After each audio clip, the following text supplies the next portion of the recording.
Now we're going to compare HTML with XML by actually looking at an HTML document and an XML document that basically describe the same data. So we are looking at a recipe, and in HTML everything begins with a doc type command just saying that this is an HTML document. This is one tag that does not have an ending tag on the other end. Most of them come in pairs. So here is the first tag. This is at the beginning of the document, and at the very end of the document there's a closing HTML tag. The difference is the closing tag is exactly the same as the beginning tag, except there's a slash at the front of it. So here's where my HTML starts, here's where my HTML ends. An HTML document is divided up into a head, and there is nothing in the head of this one, although most HTML documents would have something there, but it's not required. And a body, and here is the body opening tag, and here is the body closing tag down here. So this is the first, this is the first part of our document, and this is the last part of our document. Okay, so the body is made up of a heading 1, that would be a main heading, and then heading 2, which would be a subheading, and heading 3, which would be a subheading under that.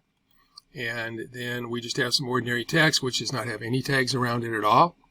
Then we have a table here. Here is the opening tag for table and the closing tag for table. Table is made up of rows. TR stands for table row. And this particular table row does not have closing tag on the end of it, which would be /tr, and we can get away with that in HTML. If I ran this through a validator for HTML, it would tell me I have some invalid HTML, though, because those closing tags are not there. So a table row is made up of a table data. So here's some table data, and here is some table data. So basically I'm saying I've got a 2-column table, and it looks like the first column is telling me the quantity and the second column is telling me the item. Then I get to the end of the table, and I have some ordinary text again and some related recipes down here, which is ordinary text.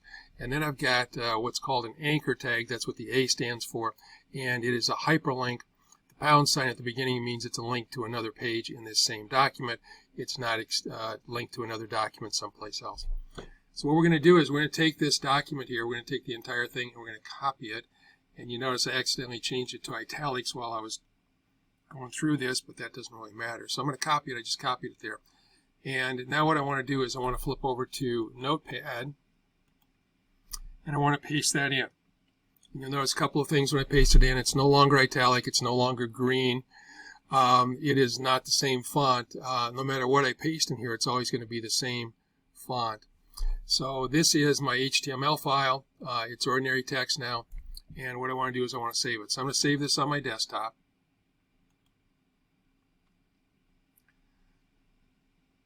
And Notepad always wants to save everything as a text file, and the only way you can get a different suffix or file extension on the end is if you go down here and you choose all files instead. So I'm going to go here and we'll call this just recipe. And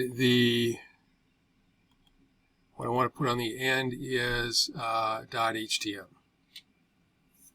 You could also put HTML on the end, and then I'm going to click on Save. Okay, now what I'm going to do is I'm going to pause the video for a second. I'm going to open that file up in my browser. So I've opened up the document in my web browser. I'm using Opera for a web browser, and you can see what heading 1 looks like. These are the defaults. That's heading 1, heading 2, heading 3. We've got some ordinary text here. This is a table, and the table borders are not visible by default, but if I drag the mouse over this, you can kind of see the breaks between column 1 and column 2 of the table, although this one right here, it looks like they kind of run together. Then we got some ordinary text, and we've got a hyperlink which doesn't go anywhere because there is no bookmark on this page for that. But that's what it looks like in HTML. And now we're going to pause and we're going to go back over to our Word document and take a look at something similar but in XML. So let's scroll down to our XML example. And with XML, you can define your own markup language. So you can call this a recipe markup language, whatever you want to call it.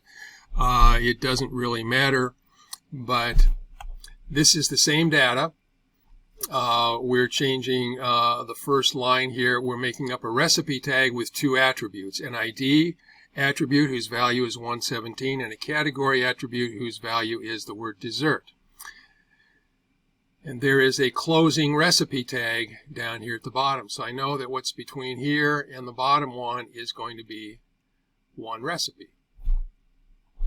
Then I make up a title tag, opening and closing, slash on the closing one.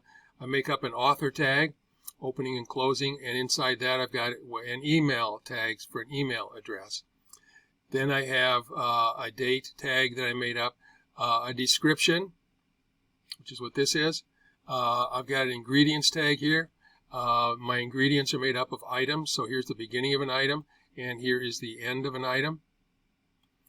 And an item, it looks like, is made of two things. It's made of an amount, so there's an opening closing tag for amount, and it's followed by a type, which is whatever the item is that we're going to put into our recipe.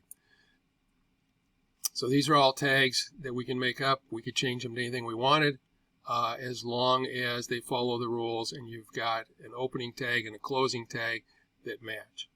Then I've got something down here called preparation. And then I've got some text inside of this.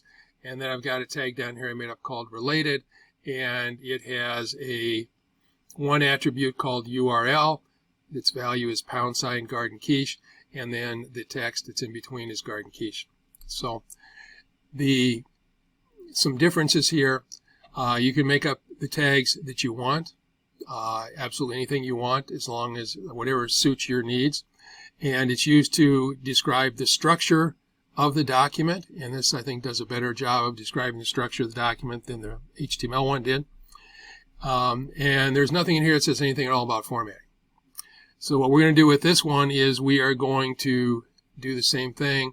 We're going to copy this into Notepad, and we're going to save it. So let's go in here and select everything from here down to here. Let's go open up Notepad, and I'm just going to wipe out what I've got here because I've already saved it. And we are going to paste in our XML. And our instructions somewhere here say to save this as recipexml.htm. So let's do that. File. Save as. I'll put this one on my desktop again. And I have to, if I want to save it as an HTML file, I have to make sure I choose all files. I'm going to call it XML. And I've already saved a copy of it before, so I'm going to be writing on top of the old one. And we will stop and we will open that document up in our web browser. So I put the HTML file extension on the end of that document, which means our browser is going to try to interpret it as an HTML file. And when it does, it looks at those tags and it doesn't recognize any of them because none of those are valid HTML tags. So it disregards the tags and it just keeps the text that's in between the tags. There is no structure information left at all that's recognizable as HTML. So what I get is I get my document as one long line of output. So that's kind of ugly in the browser. Now what I'm going to do is I'm going to make one small change. I am going to go and change the name of my file, and I'm going to make XML the file extension and get rid of the .htm on the end. And that's fine. Yes, I want to change it. And I don't need this anymore. And now let's go do a Control-O. And I am going to open up the XML version of my recipe file. So that's what I want to do. Maybe I didn't click on here first. Let's do a Control-O. And let's tell it that I want recipe.xml, and look what we get this time.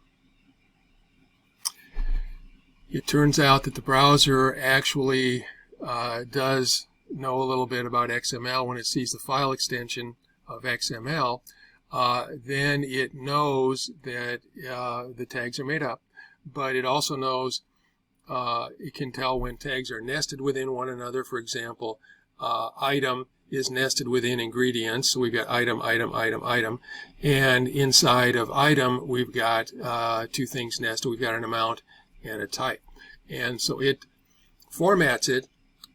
It indents it according to the level of nesting here. So it looks like it's doing about a 2-character indentation, 2 or 3 characters for every level of indentation that we've got, or every level of nesting that we've got.